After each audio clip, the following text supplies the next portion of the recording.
All right, ladies and gentlemen, welcome to this exciting evening that we are having with our esteemed guests, tackling the future of work and employment. As you know, the pandemic has had and is having major social and economic consequences on everyone, individuals and institutions. Almost 2 billion people are at risk of leaving their livelihood. Almost 300 million full-time jobs are at risk, and 430 million enterprises are facing serious concerns. The rate of relative poverty is increasing by 34% worldwide, and the workplaces are being transformed into workspaces. So what does all this mean for you and I, students and young professionals in Europe and all over the world? This will be the topic of our conversation today about the future of work and employment with our guest today, who I will have the pleasure to present. We have with us today Bettina Schaller. She oversees the group public affairs activities at the DECO, and she's board member at World Economic Confederation and president at the European chapter. We have Dirk, who is the Secretary General of FEANI, which is the European Federation of National Engineering Associations. We have Paul, who is the head of group human resources at Atos, which employs 110,000 workers all over the world. And we have Paula, she is head of candidate engagement for JP Morgan in EMEA region. All right, I would like perhaps to start on a personal note. So before we tackle the impact of the pandemic on the world, maybe you would like to tell us about the impact of the pandemic on you as a person. So on what was the major impact on your work, and then of course on your organization as well. Bettina.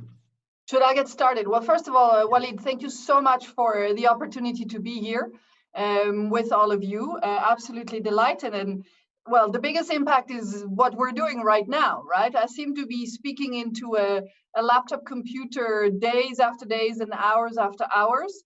And I'm in between thinking it's wonderful because I'm so connected, but it's also terrible because the whole human component has gone out of the window. So clearly a major shift for me in the way that I interact, in the way that I work.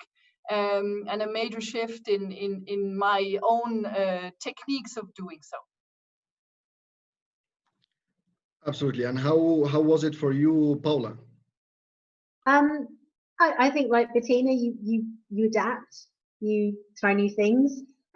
It's interesting working from home when you have builders working on the outside of your building. I think one of the things for JP Morgan in particular, because I'm connected to the graduate and intern space, is that with social distancing and not being able to go into the office, we've had to change and pivot very quickly for our summer internship. So our summer internship is now completely virtual. And I think that's been a really good example of how out of this has come some real innovation. And we've been forced to try new things. And actually that's been really exciting. And it's amazing what you can build and deliver in a short period of time. I think our phrase at the moment that everyone's using is necessity is the mother of invention. So it's actually been, I think, a bit of a silver lining that we've had a bit more permission to play around and try new things. And touch wood, at the moment, they all seem to be working out quite well. So I hope we keep that spirit when we go back to normal. All right. Dirk, do you see it also this rosy as a challenge? Well, I think it would be inappropriate to say it's rosy, but clearly the situation as it has existed now for the last 3 months has offered undiscovered opportunities. I actually have started private gardening, which I never imagined I would. So this exclusion of commuting to work saves me about 2 hours a day, which in fact means I'm more productive than before. And I must say it is even more exhausting, as what Bettina has just said, to going from one webinar to another teleconference is more exhausting than traveling internationally, actually. But again, I don't see this as a long-term alternative. I agree with her. The human interaction is something which you cannot replace by talking to a screen 10 hours a day. And I do not believe that for future students that will be an alternative either. More specifically, in terms of engineering, I don't see how that could possibly work if you do not have any practical exercises and so on. So this is okay for the time being. It is opening the window. It gives you more time to organize your day privately, professionally, and so on. It's good for a while, but I don't think this is a long-lasting alternative. But we manage. We'll see. The problems in the world are more significant and more important than that, I think.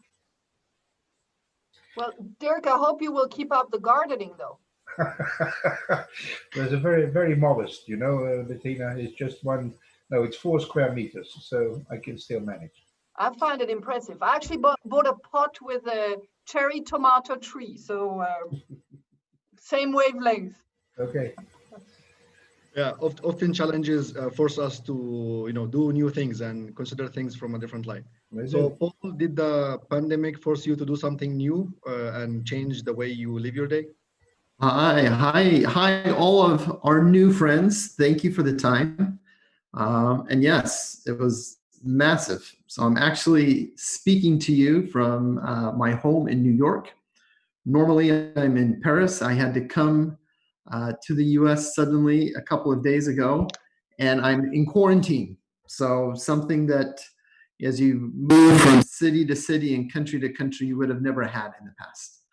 But for myself, working for a company which is always and traditionally have had a face-to-face culture, a collaborative culture, and moving our 110,000 employees in 70 countries, including nearly 30 in Europe, from work to home, almost overnight, in some countries in less than 24 hours, and then trying to adapt success, trying to service clients, large and small, has been a challenge.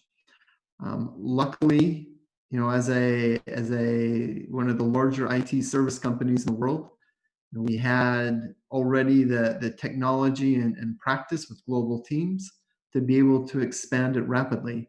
But certainly, as I talk to my colleagues across the organization, miss the face-to-face. And it's changing. I cannot envision in my mind ever being back to how we were 3 months ago.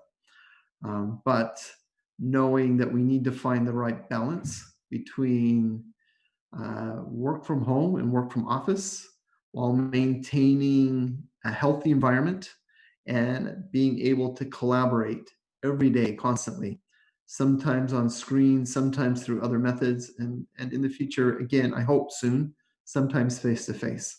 But it's been, I think, a challenge. And I think we'll look back at it as a very interesting learning time in retrospect. But we need a little bit more time there.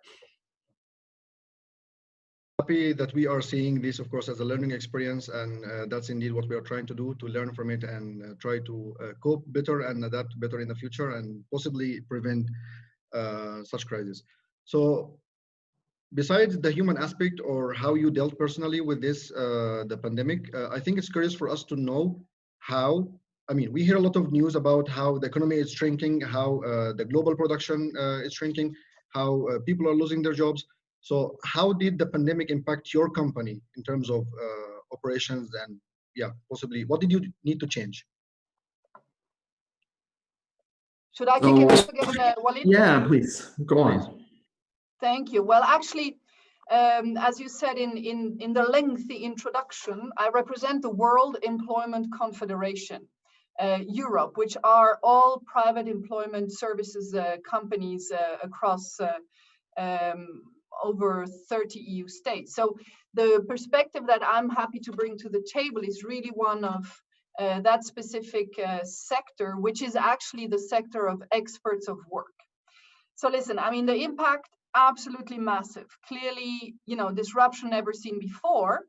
And what we've seen actually is that this crisis has been a massive accelerator. So things that, you know, were on the radar before, trends that we saw were on the horizon. And in the title, you have future of work. And of course, this concept of future of work is one that has been gaining predominance over the past years. Last year was the International Labour Organization 100 years of the future of work. So all of the work that had been done, all of these trends that have been identified, just massively all of a sudden almost, you know, descended upon us. And I'll talk about this just now a little bit more. What we've also seen, like never before, is that in our world, and basically in the world of politics, labor market measures moved into the center of government actions, of responses. Clearly, this was a health and safety crisis first, but then very quickly, it's this labor market component. And if we look at it throughout history, all over the world, this has never happened before. So what is new? What is it that we see coming out for the world of work? Well, I've just said it. This health and safety component and what it means for the workplace and what it means for us as workers, it was always around. But now the heightened attention and the necessity to get that piece right is something that is new and that will be with us for many years to come.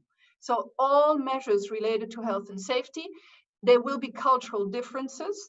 We see it already around having to wear masks in the workplace, yes or no, having to disinfect, you know, the physical distancing. But this, we expect, really, you know, is here to stay going forward.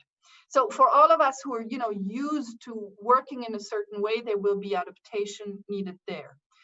What's new is, and now I'm going more on the policy side, it's the way work was actually protected in this crisis and how governments have responded in protecting work by introducing measures such as, for example, short-time work, which seems to have been the measure most applied at least in the Western world.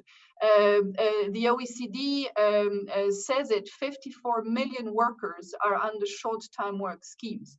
And that is very interesting because it's a new approach to making sure people stay in the workplace, in the work process, stay with their contracts, acknowledging in a way that it's actually more efficient, probably financially as well, to pay those short-time work allowances in a way than to have people shifting into unemployment. And that's why it's interesting if you look at the figures, the unemployment figures in many countries are actually relatively stable because people are still in work. So something new, you know, in terms of the impact on the world of work and what that means. Now, of course, we're today, what is it, 15th, 17th, I've lost count, I don't know what, I think in June, mid-June.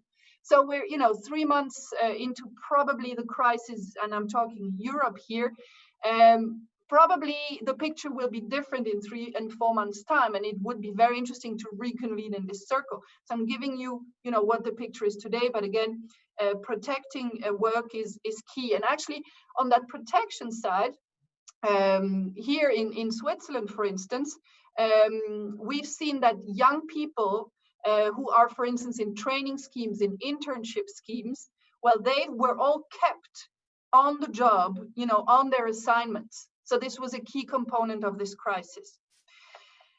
Let me move on to a few other points that I wanted to make in these first sentences, which is, do we have to, you know, what is it that we, particularly from our perspective and our sector, have on the watch list now in terms of impact and in terms of what we think is going to affect everybody? Well, first of all, we're watching the fact that countries have replied by closing borders for clear protective measures.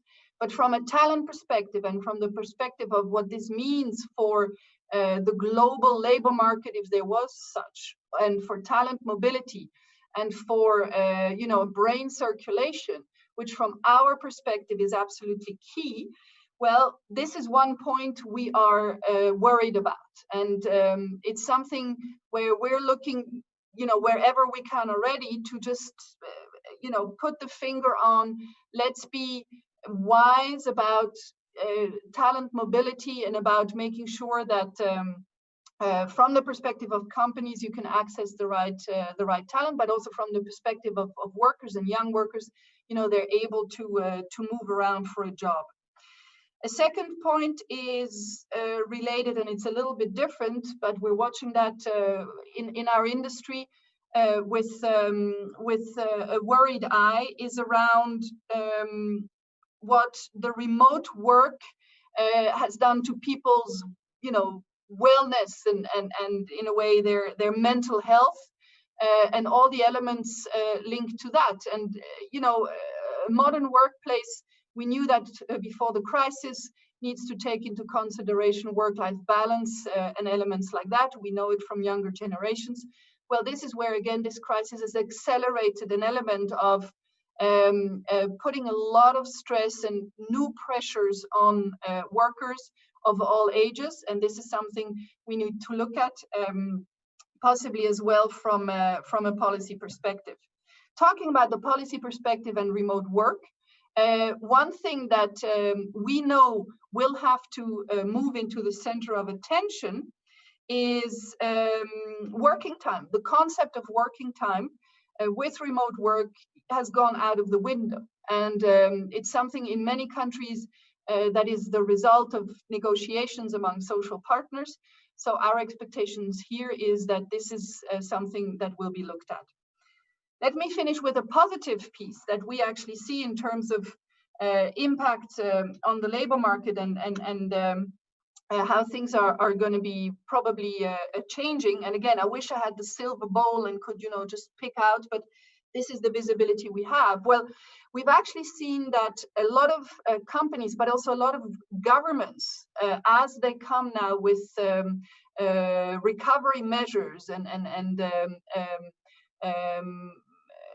programs, to pick up a normal economic activity again. Well, they're linking all of it to a green agenda, to the sustainability, to climate elements in a broader space. And so, it's a matter of conviction, but this is where us and our sector actually sees a lot of positive signals coming out of the crisis, because there's an immense amount of opportunity actually for the labor market, just based on the innovation that is coming out of that. And actually based on the skills transformation that will be needed, which everybody's talking about as well. But here we have very concrete, or we're starting to have concrete visibility on, how sectors are to look, whether it's the automotive sector, whether it's the aeronautics sector, whether it's, the tourism sector, and very interested to hear also on the technological sector. So let me finish here, looking forward to the discussion, but this in terms of just a few snapshots on visibility, on impact that we see from our side. Yeah, thank you very much, Bettina, for this panoramic, let's say, look at the impact that the pandemic has had on the work and the workers' right globally. Perhaps, Paul, could you talk us through how was the impact on an IT company at heart like Atos, which not only is being digitally transformed, but is particularly leading or helping other companies to lead the digital transformation. So how was it for your 110,000 employees? So it was interesting. And we follow our customers. So we provide IT services for a lot of the names that you know. And a lot of them continued as normal at home, virtually, whether it was, governments or healthcare companies, whatever, borders, even though they were closed, they still had to be monitored. Those services continued. But sectors which slowed down, or, whether it was, Airbus and their factory floors, or Disney and their parks, or in production companies for movies and TVs. You know, sudden project stops meant for Atos that we had a huge percentage of our employee base, which is normally productive and working and active each and every day, suddenly on pause. So it's how to, as a technology company where skill is important, how can we capitalize on a situation which has never happened before and use it to fast forward some of the skill progression of our employees. And what we've seen, and what I believed in the past, and think even more than ever, is that for an employee, for somebody coming, whether it's straight out of university or somebody who's been in the workforce for 25 or 30 years, that it's the skills that you have are more and more important in the future. We will always now have some sort of virtual collaboration. I look forward to some face-to-face return. That virtual collaboration will become much more prevalent than in the past. So it's the skills that you've developed to be able to utilize those, maybe instead of as a scientist in a laboratory or as a technician in a testing center, or as an architect amongst a team, to be able to manage those same set of skills in a different way of collaborating. And I think more and more, you're not going to say, "Hi, I'm Paul. I'm the head of HR and the head of talent for the worldwide company Atos." I can see in the near future you saying, "Hi, I'm Paul Peterson. I speak 3 languages, and I'm certified in these 2 skills as an expert." And that starts to redefine me as an employee and drives employability. As I look at what we hire in Atos, and each year we hire between 15 and 20,000 people in 2020. More and more, and now almost exclusively, we hire based on a skill, not on a job title. And we hire based on a certification, not a job title, because we know it's portable. And we know that if you can do that face-to-face, you can do that virtually. And that ability to say, "Hi, I'm a Google Cloud certified engineer," and be able to work from my home office some days, with the team some days. I think that's the future. And as our minds change in what do I hold, what certificate of paper says I'm an expert, it drives who will hire me and will have a direct impact on my earnings. So in Atos, over the last 3 months, where we had more employees than ever available, this is what we focused on. We looked at the future of IT services, and whether it's cybersecurity or SAP HANA or Azure or AWS or different IoT technologies.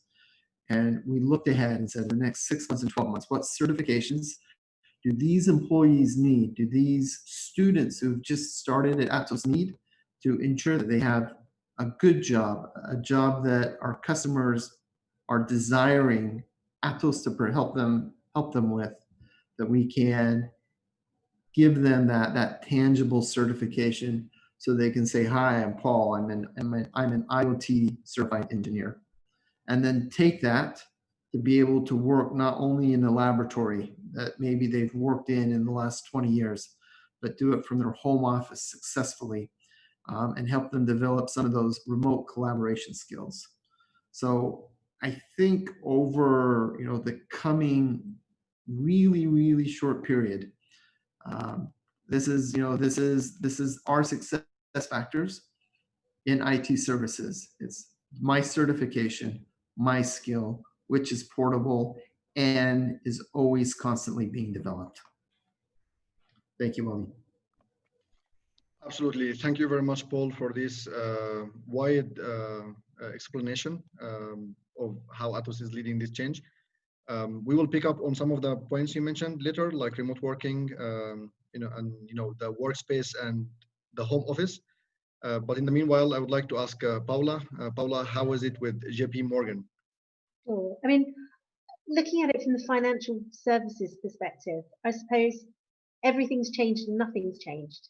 It's been really interesting looking at how in our business, I think at the beginning of lockdown, I think JP Morgan's got an interesting perspective because we have the retail business in the States, which has obviously been affected in quite a different way to the investment banking business in EMEA and the rest of the world.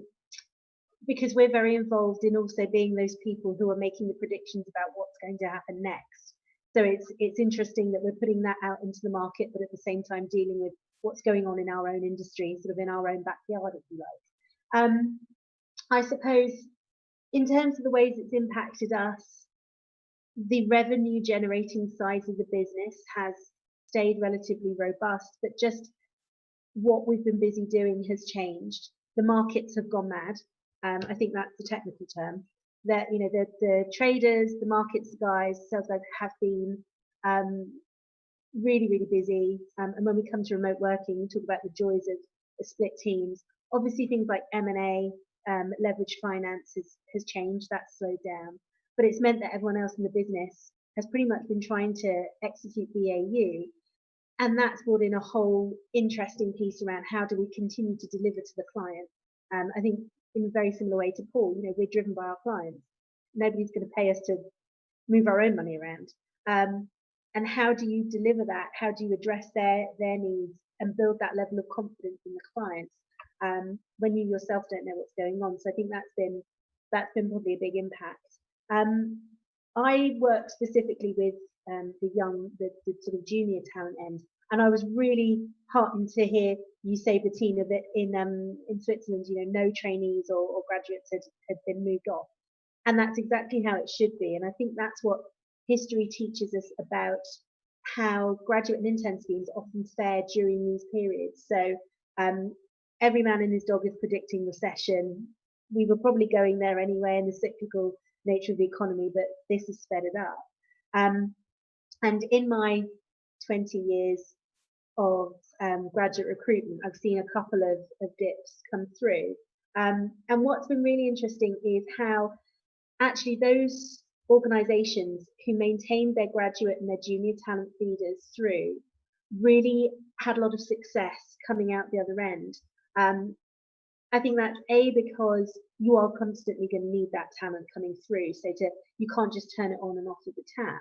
But there's also a reality about if you're not in the highly competitive junior talent market for a year, people go. It's an emotional decision. Whereas with, I think a lot of lateral hiring, it's much more pragmatic and down to the individual. Whereas we know that there can be a lot of peer influencing in this area. So I think what you'll see is in terms of graduate and junior talent, that pool will probably stay relatively buoyant. It's not going to be the first place to get slashed, just because that's what we've seen before. It was interesting to me at the beginning of the pandemic when our competitors came out and said, there'll be no redundancies, we're not making any job cuts, right at the beginning of the pandemic. And I think that's probably an interesting thing in how people are surviving in the short term, because we've also said the same thing, there won't be any redundancies. The question is, if people go, will we backfill them? And so is that actually going to create more jobs on the job market or not? So I think that's we're probably in a place where we all need to ask those questions and not take things on face value. So that's been an interesting one to see how that works. And then I suppose the speed of recovery is also going to have a big impact on what the job market looks like. So at work, we're talking about I won't try and do it on the screens, it'll be the wrong way around, but a J-shaped, a U-shaped, or a V-shaped recession. So is it going to be kind of going on forever and slow climb out, or are we going to be in and out? And that I think will also speed up, how people adapt, what kind of jobs are coming in. But I think the really interesting piece is what Bettina and Paul have just picked up on, and how's the skill set going to change? In financial services, I think the technical skill set is always going to be the technical skill set. For me, the interesting part is, what are we now looking at in terms of the other things that make you right for this area? So if I think just within the banks, the bank itself, you look at the asset and wealth management area, it tends to be the really long-term relationships, maybe a slightly slower pace in terms of deals, very reputationally focused. In other areas of the bank, they probably adapt more quickly. And I think as we move forward, what we're going to be looking at is not necessarily a new technical skill set, although that is also changing.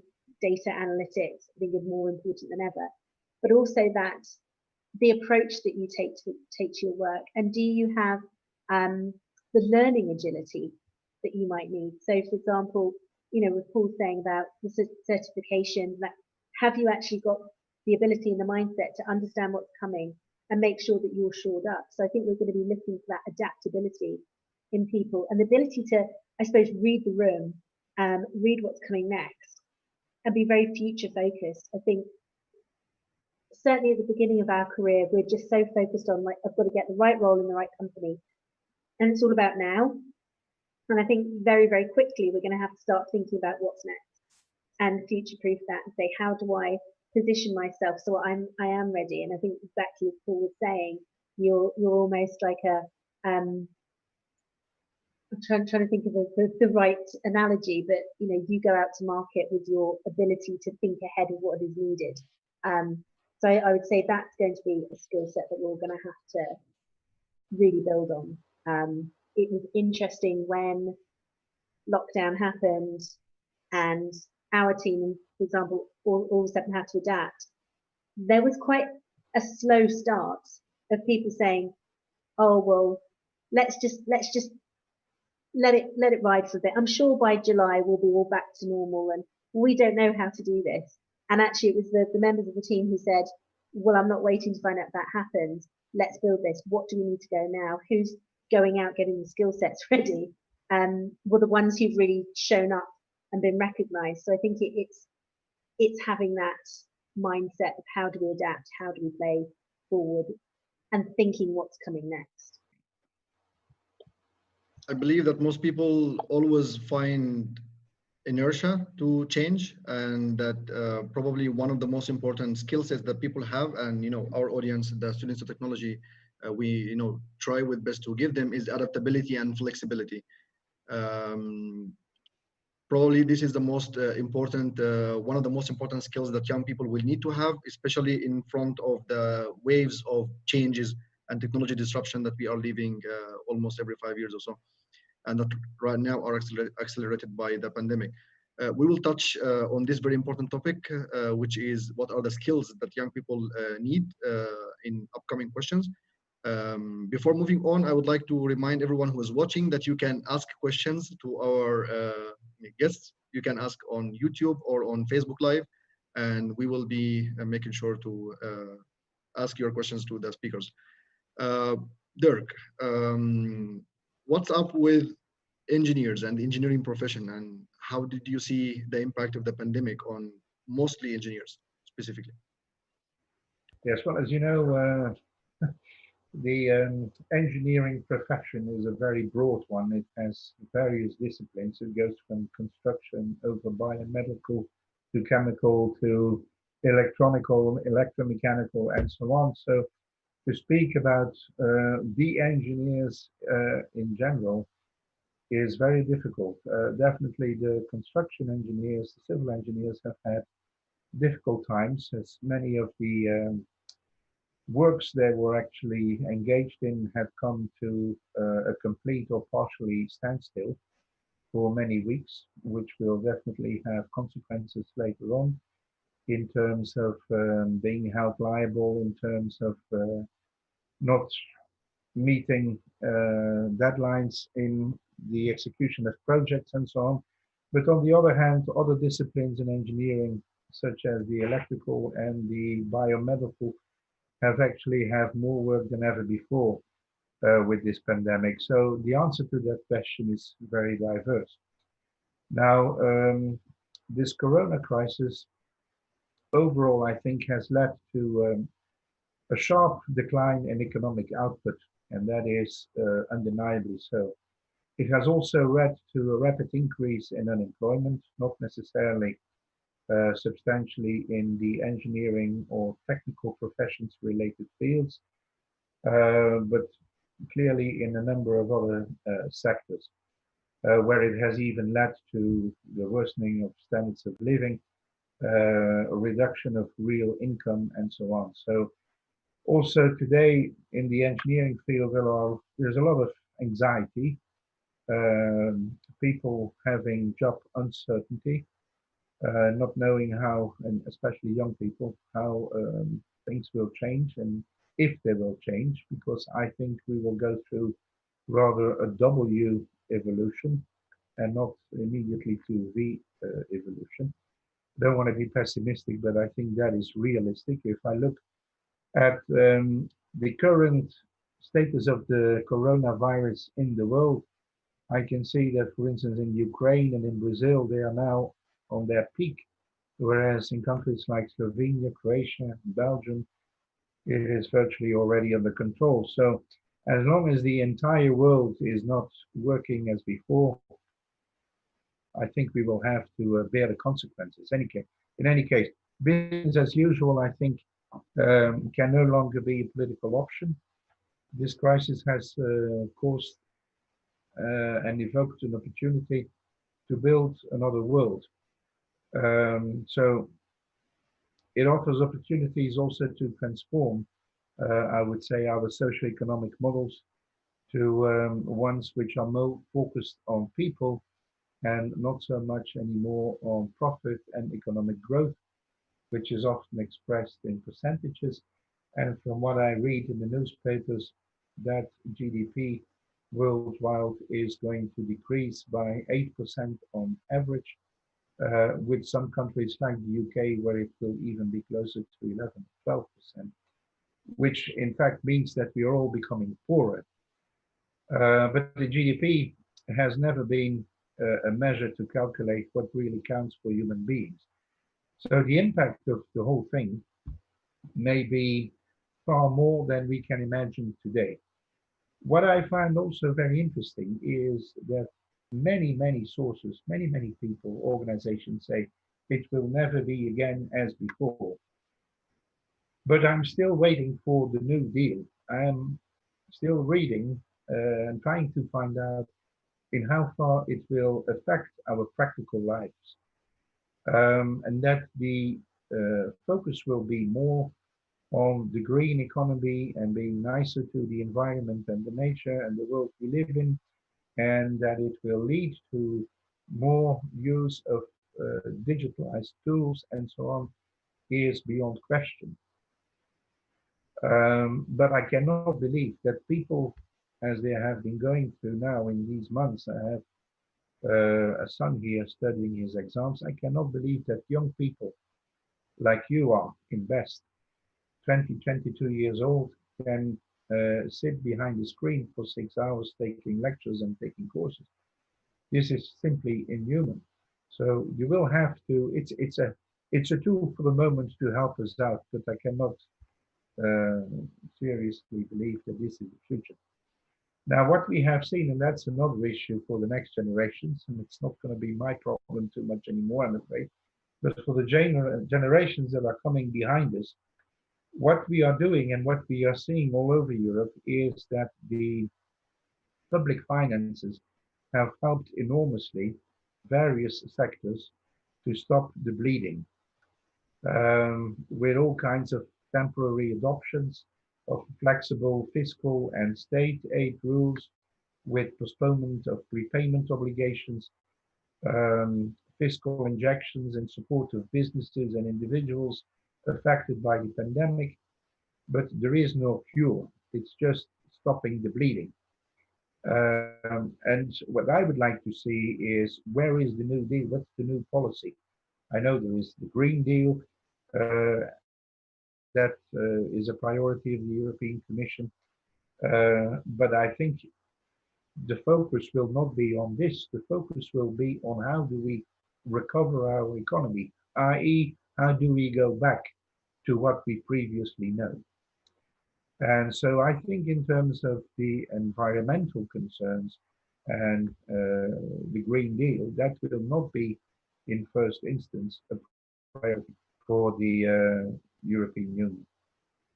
It is also a bit depressing to see how member states over the last 3 months have given preference to manage on their own with completely uncoordinated measures, not regarding calling confinement restrictions and making them applicable, but also regarding the exit strategies and the measures on lifting restrictions. They are different in every single country, hereby questioning the values of the European single market, which is to ensure freedom of people, of goods, of capital, and so on. So the whole system doesn't really seem to work very much.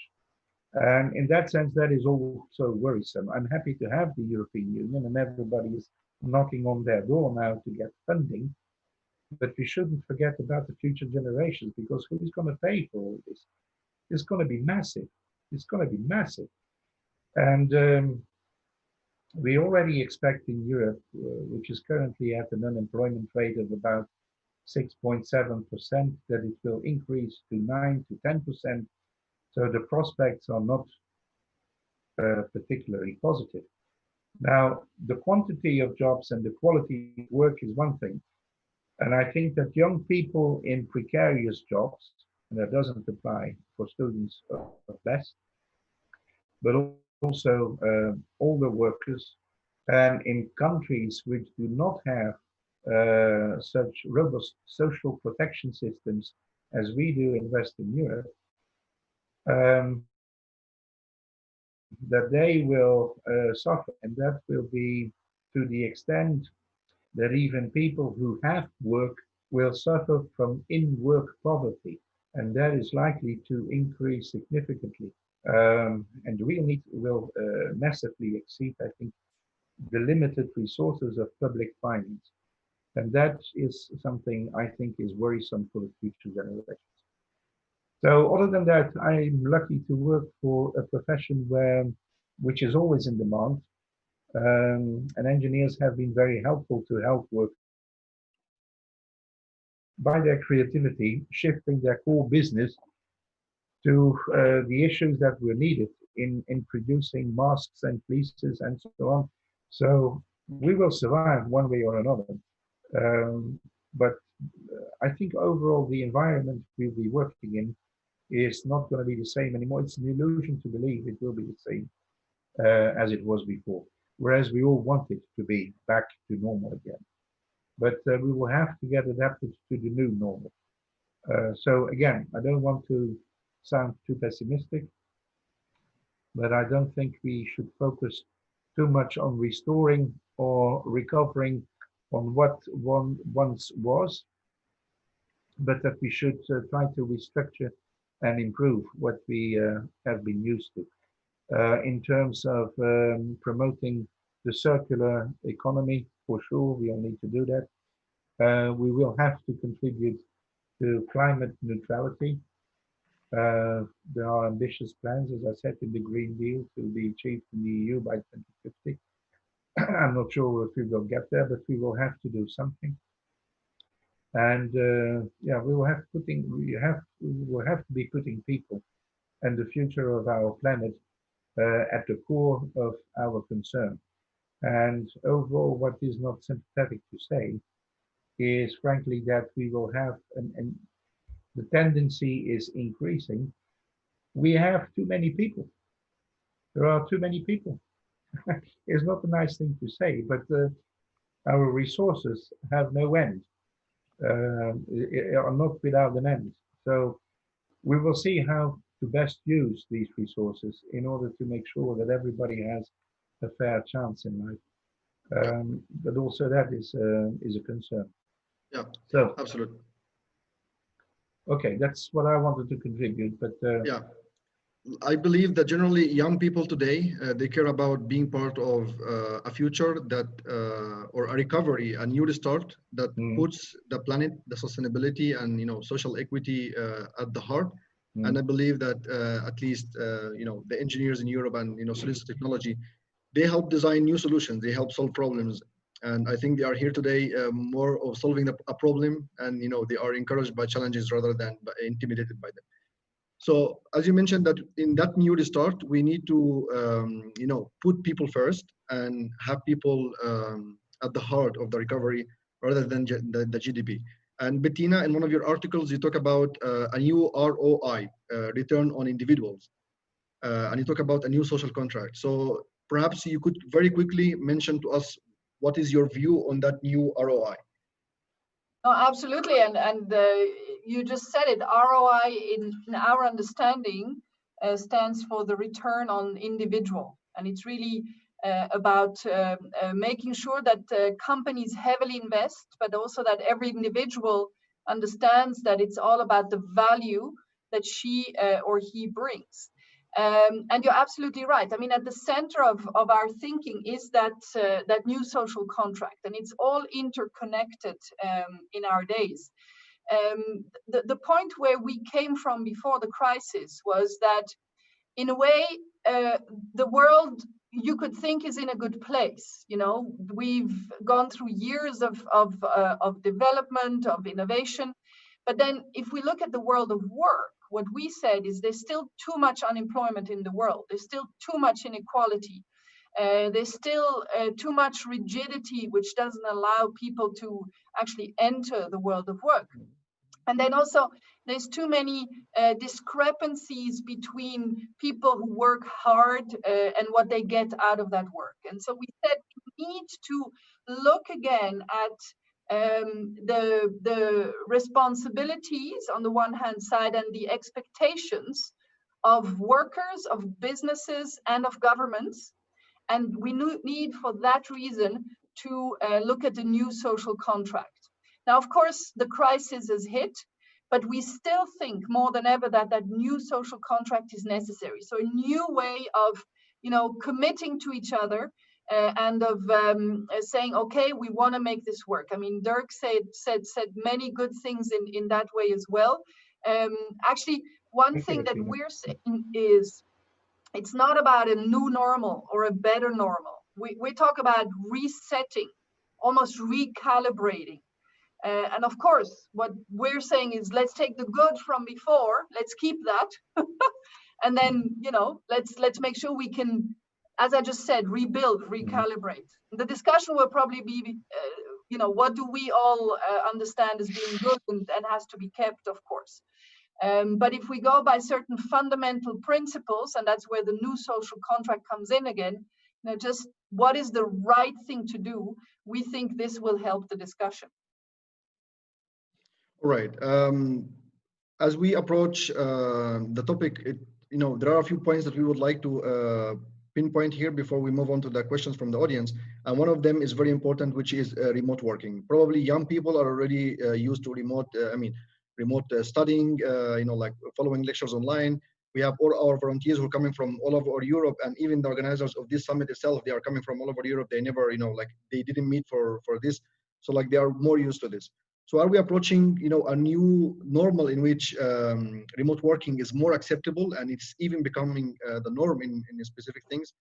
Do you think that this will impact the need for relocation from specific employees? And if not, then what would be the impact of opening to, a company opening to the global market in terms of hiring, and then individuals being open to the global market in terms of, working in companies? And I would like to ask this question specifically to Paul and Paula. Sure. Paula, should I go first, or would you like to take the lead? Okay, I go first. So I think that I think of my own career over the years, living in 8 countries and spending time on projects in over 70 countries over the last nearly 30 years. Think about how much different life could be if there was the social collaboration platforms and toolings and practices that we have today. So my view is that we will have a lot of working from home, like I am here today, at my desk, on the phone, on video, working some myself, then coming together in a social platform. However, I don't believe we will ever see the full extinction of face-to-face. So there are some projects, there are some topics which are much easier and faster and more efficient when we're in the same room. That will continue to exist, but there is no reason why today, a certified engineer in Italy cannot be working on a project in Norway from their home in Naples, or a scientist who's in Amsterdam collaborating virtually for 2 weeks with scientists all over Europe and India and the Americas, instead of getting on a plane, wasting a day and a half each way to be in a room, in a hotel, and then back. So I think that these learnings we've had from the last couple of months, these innovations, what we've known is possible, but what we see can be reality, will continue to exist. But we still will take, the best cultural experiences at work, and they'll still maintain in the future. So I believe that hybrid approach is, the best way forward. But I am more than happy, and we do this today in Atos, to have a job on a certification, and I don't care where in the world they're sitting, where in the world they're officing. The fact that they can do the job, they have the skill, whether they're in Bucharest or Athens or in my hometown in Paris, to be successful on a global client base nearly all the time. So I think that COVID showed us, in a strange way, in an accelerated way, the possibilities for future success.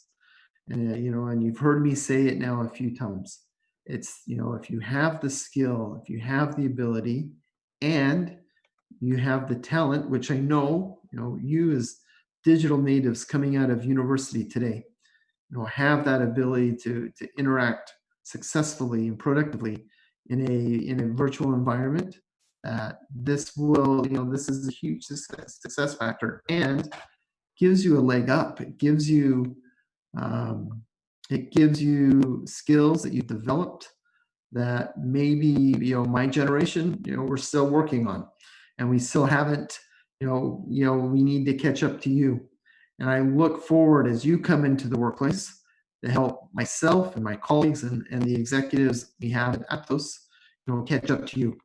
And don't forget that that skill that you've grown up with, that you've developed, that you've perfected in university, can be a real asset for you, in the coming years. And I look forward to learning from many of you about that. Paula. Thanks, Paul. I think all of us on the panel have touched on this, that remote working is possible, but how much is it desirable? I think is the question, is where on that continuum do we want to be? So when I started working remotely, I hated it. I'm a real social animal. I'm sat in my dining room now with all the doors shut because my husband's come home from work and decided to put the radio on. But my first 2 weeks of working, I had to put the television on so that I had some background noise, and I was craving a little bit of interaction. I'm much better at it now. I don't crave it anymore, but it was finding a way to be productive. So I think, and I'm now at a place where I can work. And I know a lot of my colleagues, we've talked about this, and everyone's sort of found their way of working. And for a long time at JP Morgan, we've been trying to push more dynamic, we've been calling it dynamic working, flexible working, working from home, whatever you want to call it. I think what this has shown us is, yes, we can make it work, but has also highlighted some of the I think probably some of the secondary pieces about work that you don't necessarily think of immediately. So yes, we've been able to serve our clients. That's great. But what does it do to you to be sat in a room all day on calls on your own?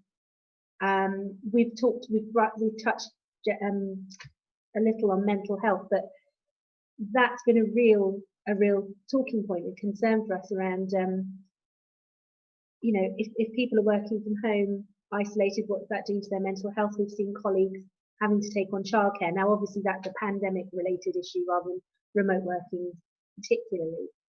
But what does that mean for you? How do you create those boundaries at home and work? I mean, I would love to have an office to work in. We don't. It's my dining table. So me shutting down the office is putting down my computer and then laying the table. And it's just the little things like, on a Friday night, we're part of the Zoom quiz.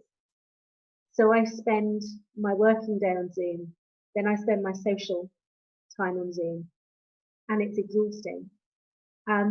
So there's that kind of, how do you maintain that sort of mental health, the productivity, that separation of home life and work life when you're working remotely. There's another part of it around company culture, and company culture is sort of made, and I think strengthened and ingrained in those water cooler moments.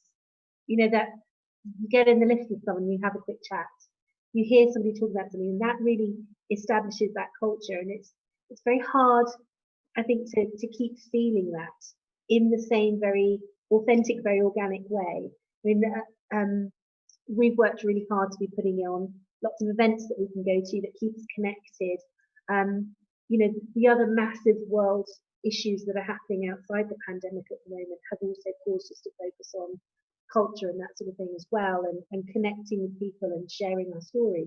But I don't think I realised, or many of us realised until now, just how much you do thrive on that connection at work.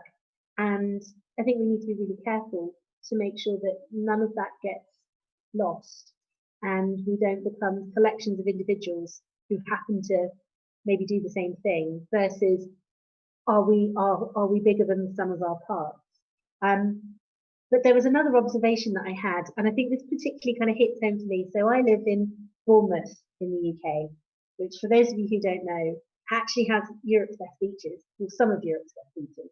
I don't know if we're still allowed to say that now after March, but we did have some of you. We've definitely got Britain's best beaches, which isn't saying much. But it's interesting because for JP Morgan, this is a hub, and you know, it's cheaper to live in Bournemouth than it is to London, but it's also maybe seen as a little bit sort of Bournemouth isn't quite as good as London. And I think there have always been places like that around the world. And I think one of the first things that happened, or an article that I read about the pandemic, was talking about the Bay Area in the US and the proliferation of the tech companies who've been driving up house prices in San Francisco, so that, you know, nurses, teachers, just normal people who aren't working for Google and Facebook couldn't afford to live there. And they were talking about the fact that a lot of those companies are now coming out and saying, well, we're going to allow a remote working for everyone. So imagine a scenario where you didn't have to live in San Francisco to get those big bucks from Google. And so the house prices started to flatten out, and investment started going into other areas that didn't have that concentration of jobs. Now, it's quite, I think that's quite an idealistic view, maybe a bit pie in the sky, but it really got me thinking. For my career, you know, development, being in Bournemouth and therefore away from the action, is that necessarily a problem? No, but also from an economic point of view, if we flatten out those hotspots, you know, we maybe reduce that rural versus city piece. So I think that would take a big shift in the way we work, but the implications, if you kind of play them forward, could be quite interesting.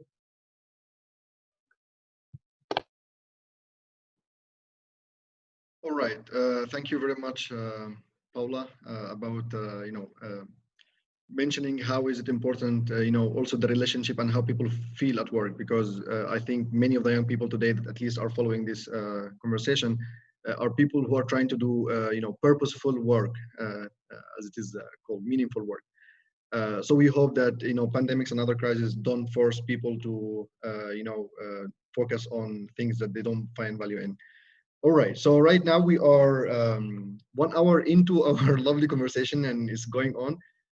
We will now go for a few questions coming from the audience with our friend Pedro. Hello again. Thank you, every friend that's here. And the question now will be, it's for everybody, but I think that Bettina and Dirk can start to answer because they have been not answering to the previous questions. It's a question regarding if you predict many new opportunities for engineers for the near future in the market. So in the market after this impact of the COVID. Yes, Bettina, maybe I can start and you can take over or complement the answer. Well, I may have already touched upon it in my previous intervention. I think the engineer of the future will have to be digital and he will have to be green. And he will have to have skills, which I believe he is not going to acquire from behind his screen. So while preparing for this conference yesterday, I also noticed that Walid sent me the question, what about hiring and so on, and what about career development, as Paula has just mentioned. That's going to be very difficult to assess from behind the screen. I can tell you I hired someone in January last year, and I only had one job, and I got 75 applicants, all very good, and a few of them even from abroad. And the lady in question, and it was a substantial job, who wanted to have the job, I called her and I said, listen, I'd like to meet with you. She lived in Paris. And the answer I get from her was, well, can't we do a Skype meeting? And I said, listen, I'm sure we can, but if you want the job, I want you to be here for 1 hour and a half train. That is not a valid alternative. You see, you cannot start hiring people by using these digital tools. They remain a tool, they are not a goal in themselves. And especially for issues like hiring the right person in the right place. I believe you need to have a face-to-face meeting, at least once, even twice. And that's not about making a good assessment, but the same applies to career development. Who is going to decide in how far you are productive, you are successful, contributing to the well-being of the organization? If you do 90% of your work behind your desk, I cannot see that as being the future. That's impossible. Everybody was talking about globalization. You young guys, 25-year-old, you have seen half of the world already at your age. But when it comes to working, we're going to do it from home. I don't think that will work. So I think, and I can see that in the younger generations, as Walid has already pointed out, justifiably so, the young generations is concerned with the climate neutrality, with reduction of the carbon too, whereas we shouldn't that exaggerate too much either in Europe, because we are only responsible for 9% of all carbon or CO2 emissions worldwide.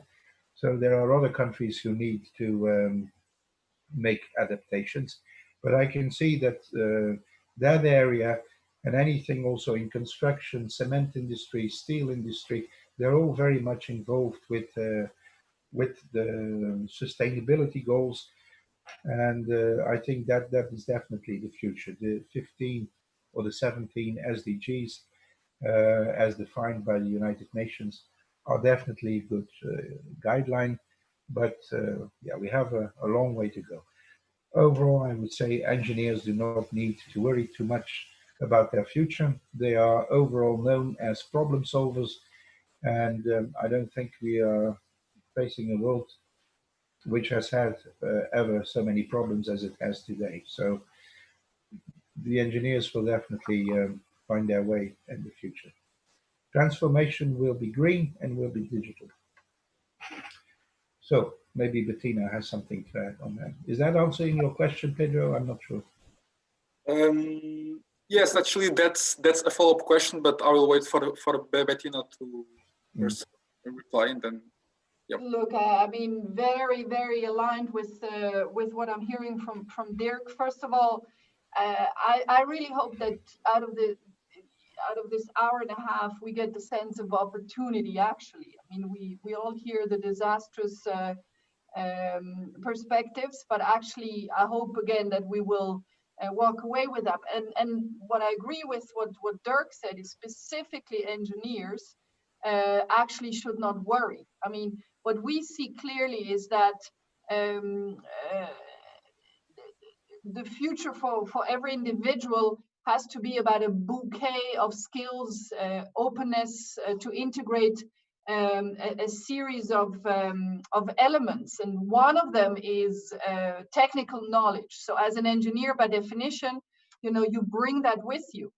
But probably what I'd like to add here is something we knew before already, is just don't expect a job to be around for 10, 15, 20 years. So, you know, get ready, expect to have maybe that hybrid model in the way of working, but also be very open to, you know, shifting around and also in the way that your paycheck will come in. It may well be in a direct employment relationship, but then you might be self-employed for a while. You might be getting work via projects on a platform, etc. So that would be my addition here. And then lastly, also for engineers, and that's a skill everybody's talking about, it's a social skill and the communication skill. And actually on this one, to me, what we're doing right now, and that was one of actually even my big challenges, is how to communicate. You know, I'm a person who's very, you know, physical in that sense as well. I do a lot with non-verbal communication.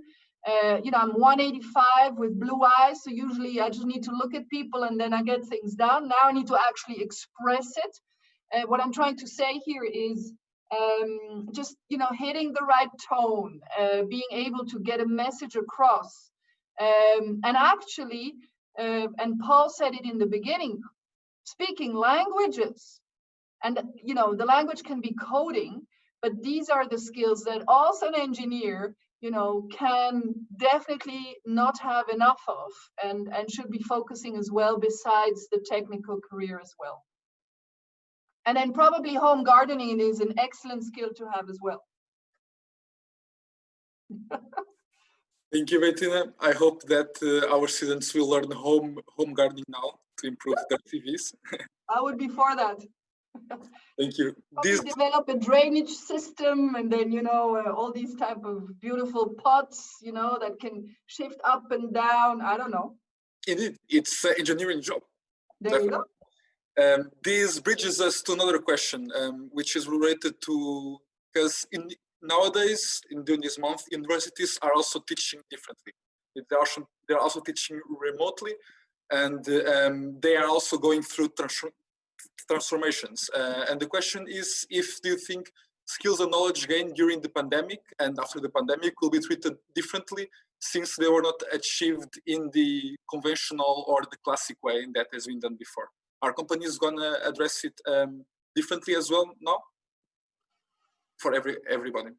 Is it okay if I start now? Because that's something that I've been talking about a lot. You must. Getting a lot from students. Is this real concern around how is all of my experience, and not just around the teaching in schools, but people who haven't been able to get internships in the same way. I think people are really, really concerned.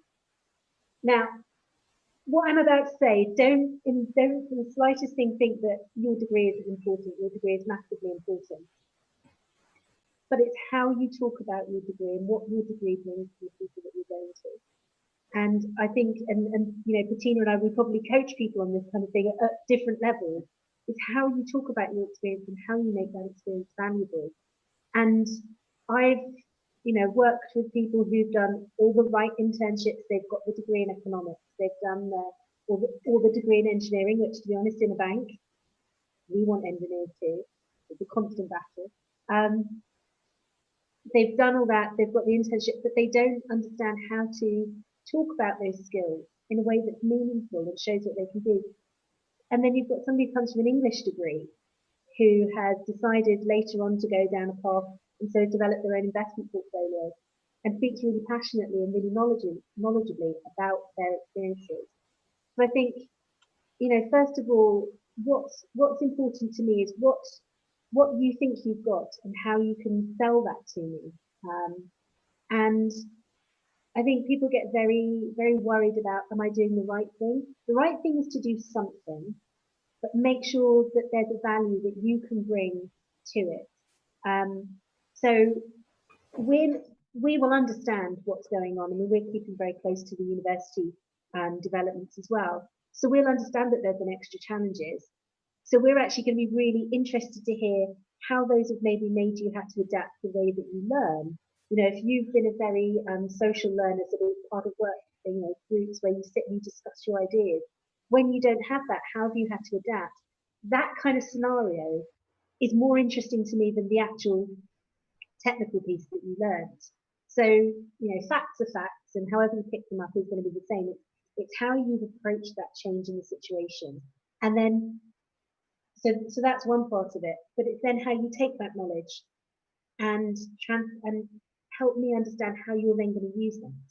So the 6 of us on this call at the moment, sorry, Osvaldo, who's our tech guy, the 7 of us who are on here at the moment, we could all learn exactly the same skill over the next 20 seconds. But the way we might sell that and talk about it would be really different. And depending what we do, it's going to have more or less value. So I think it's really working out, it's not just knowing something, it's how are you going to apply that.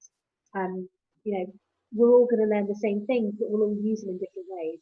So I don't mind what you're learning. I want to know how you've done it and how that's going to be valuable to us, how you're going to bring that to life. So you're going to be at no disadvantage from the remote learning. The case is still explaining that experience to us and showing the skills and the value that you've got, however it's happened. And I'd just like to add, as Bettina and Paul have said, it's very important about languages. My lockdown thing to speed the time away is I've been learning Swedish on Duolingo. So there we go. Bra. Oh, I can't remember, thank you. I've learned really useful things like it looks like a turtle. Smör, bröd och lök. No. Ser som ut sköldpadda. Sorry. In BEST, we try to learn every skill. So if we can learn a new language now, we are more than happy. So, Paul, I think you had something to. No, I was just going to agree completely with what Paula had to say. I think for the IT engineers on the call, your skills are really transferable. If you learn, Java, or you learn, Red Hat, or those skills that you learn in the classroom or you learn virtually, it's the same. You get the same certification. But what I really liked how Paula put it, it's how did you use the last 3 months to improve and to change how you work and how you learn. In Atos, we don't devalue this time at all. Your degree is your degree. Your certification is your certification. But when you get asked, how did these last 3 months change how you work and how you learn? That's a key question. And I would counsel you and highly suggest that I hope you did learn and that you're able to articulate that so that as you're looking for a job, you can talk about how virtual learning and virtual work, how you made that progression and how that becomes part of your key skills that you port from university life to professional life. So well said, Paula, and a thumbs up from me. I have, if I may, footnote comment to make to what I've just heard. Maybe I didn't completely answer the question you raised, but I think the experience we have all been going through over the last 3 months is that there is something like lifelong learning. And for an engineer, that never stops. And that's actually inherent to that profession. Bearing in mind the velocity by which technology changes, it is even paramount to have this open mind and to continuously keep on learning. Now, that can be formal learning, it can be non-formal learning, or it can be informal learning. As what we are doing now. For me, this is informal learning, talking to other people and getting the experience from different sectors and different experts in the field. So I think this is also lacking. On the other hand, there is also a lot of misunderstanding, I think, because in the younger generation and using the social networks, I have the impression often that information and data is considered as being equal to knowledge, which it isn't. And knowledge isn't equal to intelligence either, in the same way as intelligence is not wisdom. So we have to make, I think, different distinctions there. Fact is that if you leave school, that was at least time 30 years ago when I graduated, we knew a lot of things, academic knowledge, but we didn't know how the actual professional world was working. And I have seen a shift in that educational systems all over Europe, that less emphasis is actually put on the knowledge and the knowing, but more on the ability of put it in practice. So in that sense, I also agree to what has Paula just contributed. You need to have, of course, both. And as relating to what you said on language skills, I think we live in a world, especially in engineering, we shouldn't underestimate them, but especially in the engineering world, IT, even electromechanical, civil engineering, English is the overall language. So we never had any problem. Engineers, one way or another, always seem to understand each other. It's not so much a language problem. Language problem appears when engineers have to speak to other people. But when they speak to engineers, there are always come to a solution. That just as a footnote. Yes, indeed. Thank you for the words, Dirk. The next question will be, we have already talked, I believe you already mentioned that in the aftermath of the pandemic, the recruitment should not be done still solely online. I think you, Dirk, mentioned that it's important to have people and seeing the future employees. However, our audience is also asking, how will companies address employees' mental health in this remote, in this online world? That's for Paula. Sure, friends, let me start with that. So honestly, I think about this every day. So when I have 110,000 employees myself, I'm personally responsible for working from home and knowing what that means. We've just heard, from my colleagues on this, on the call about, does that mean you work longer? Does it mean that you work differently? You're in a situation that you've never been in before. How do myself as an employer who, I love my employees, even the crazy ones. How do I make certain that they're in a healthy environment and that they're taking care of themselves? So as a company, what I've decided is a double down on investment in terms of how we interact with our employees. So both with third-party experts, mental health experts available 24/7, and creating communities where it makes it really easy for people to come together and talk, whether it's about personal, professional, or otherwise, so that every employee in my group knows if they're feeling blah, or if they've had a bad day, how to deal with the stress, and that they have resources that they can turn to for help.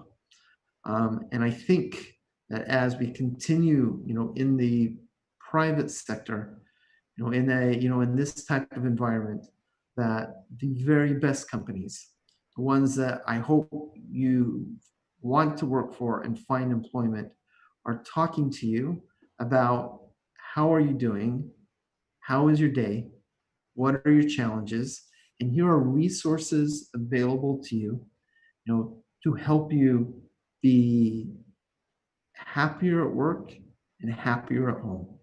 So my view is that it's my obligation as an employer to take care of all of our employees' physical health and mental health, and we mean it. Can I just add? Yes, Paul, please. Sorry. No, yes, I just want to give you the word. Something that has struck me. So before we went into lockdown, we were having a big campaign at JP Morgan. It was called This Is Me. And it was, the idea is that we had different people around the business who had experienced mental health issues talking about it. So that it sort of, to borrow a word that we're using a lot, it normalized that so that people feel more open to the conversation. And something that struck me about being in lockdown is we're a bit more stripped bare at the moment. Luckily not, physically, but you can see this is my home, this is where I live, there's my wedding anniversary card, there's our picture of the beach. You wouldn't see that if I was in the office. I had a phone call with my boss's boss, and he was sat in his kitchen, and the nature of our conversation changed a bit because we were in informal atmospheres.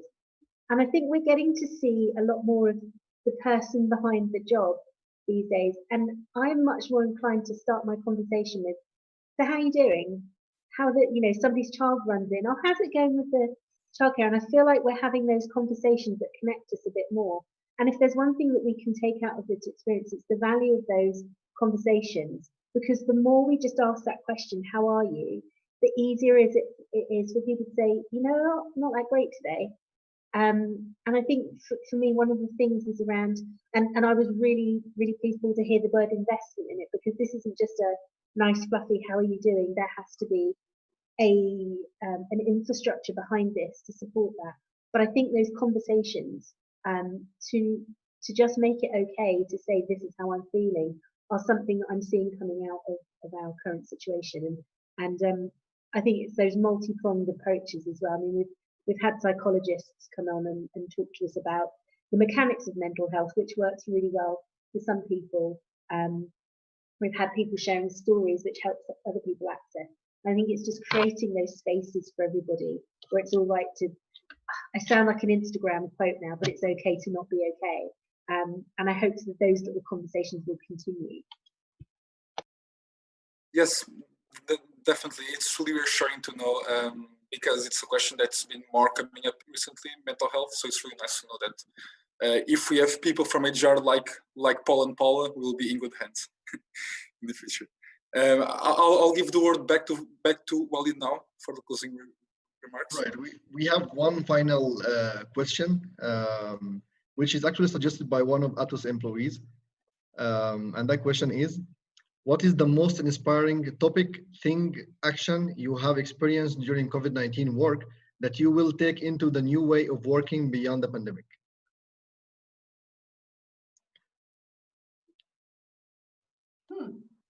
Bettina is thinking. You see that? We can see you well, yes. So I'll start the answer. So for me, it's the human spirit is amazing. So when there are challenges and crisis and sometimes heartbreak, that the human spirit to be able to lift ourselves up and to say, I can manage and I can not only survive, but I can thrive is absolutely amazing. And I've seen that so many times throughout my community, my employees, almost too many to name. But as I think through, what do I take away? It's let's never underestimate the spirit that we have to accomplish and to improve ourselves, and amazing. That's very beautiful to hear. Thank you, Paul. Bettina. Still thinking, but since you're putting me on the spot now, I think what I've been most amazed about is actually the community building that we've seen, which has, come not imposed in a way by the company or by the workplace, but it's people who found each other and then showed an immense amount of empathy and of solidarity to each other. So I've been involved and connected. My WhatsApp's literally been on fire as just one of the tools, and I think I'm probably involved in up to 12 different groups of people, which very, very likely would never have happened if this crisis had not been there. So it's a sense of community. Paul, you've referred to it, but it's just how that grew or emerged almost grassroots as it is. I think for me, it's similar to both of those. Every day, there have been things in the paper about how people are helping each other. Right at the beginning of the pandemic, there were so many reports of, in the UK, people in supermarkets going and paying for somebody else's shopping to say thank you, for paramedics, and something to say thank you. When you walk around our local area, the piece has been, they've drawn rainbows to say thank you to the NHS workers. And I think it's again, I sound like I'm being a little bit cheesy, but it's there's still more good in the world than there is bad, and I think that's a really nice thing to remember when it's all feeling a bit much. But you just look around you, and there's definitely more good than there is bad. Paula, being Swiss, I love cheese, and I'll bring the wine. But I'll tell you what, we've got some friends down the road in Laeken. Next time I come over, we'll do a stop in Zurich first. Ah, we're on. We have a meeting being planned live. That's great. Dirk, beside gardening, what else have you got from the pandemic, from these times? Dirk, you're on mute. I have had the experience that actually I work more efficiently. I work, I think, harder. I work longer hours, and I have a lot less stress than I used to have when I go to the office. And it probably has to do with being in my home environment that makes me more relaxed. But I can understand Paula also if she says the opposite. And I have proposed this to my co-workers, and I can see also the difference. The older people, and when I say old, I mean people around the 40s or 50s, they tend to have an appreciation for the opportunity of home working, teleworking, whereas I have also a young staff member who actually wishes to come to the office and to interact with people. So I think it also depends upon the generations and the age. And it also depends upon the kind of job that you actually have to accomplish, I suppose. But my experience is we are happier, we are more efficient, and we are definitely also more efficient in terms of cost reduction. So if you all have a home office, you don't necessarily need to pay a lot in rental anymore of fixed offices somewhere in the city center. So it has advantages, I would say. For me, it has in addition to gardening, a number of advantages. Marvelous. We are very happy to see that even though we have challenges, people still not only get by, but they also thrive and they find creative way, how to stay positive and on top of things. Sure. All right. We very quickly almost ended the 90 minutes we had for this panel. The panel is almost finishing, but the conversation is not. So we urge all of you, the volunteers of BEST and all the young people all over the world who are listening to us or who will listen to us in the future, We urge you to, not despair. Challenges are, things that we are capable of surpassing. We have always been. So let's get together, and definitely by starting, with what we are doing right now, networking and collaboration. We invite you to come tonight. We have at 21 Central European time, we have a networking, informal business networking evening.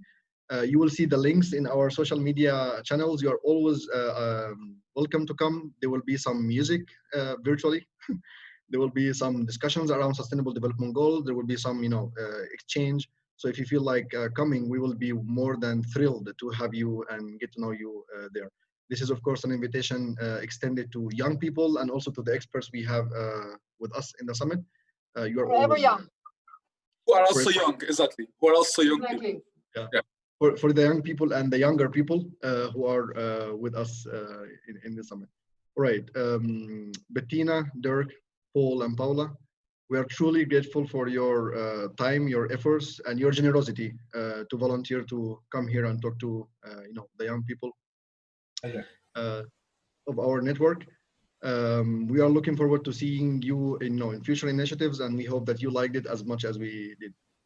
Thank you very much for everything, and enjoy the rest of your evening, and good luck with changing the world.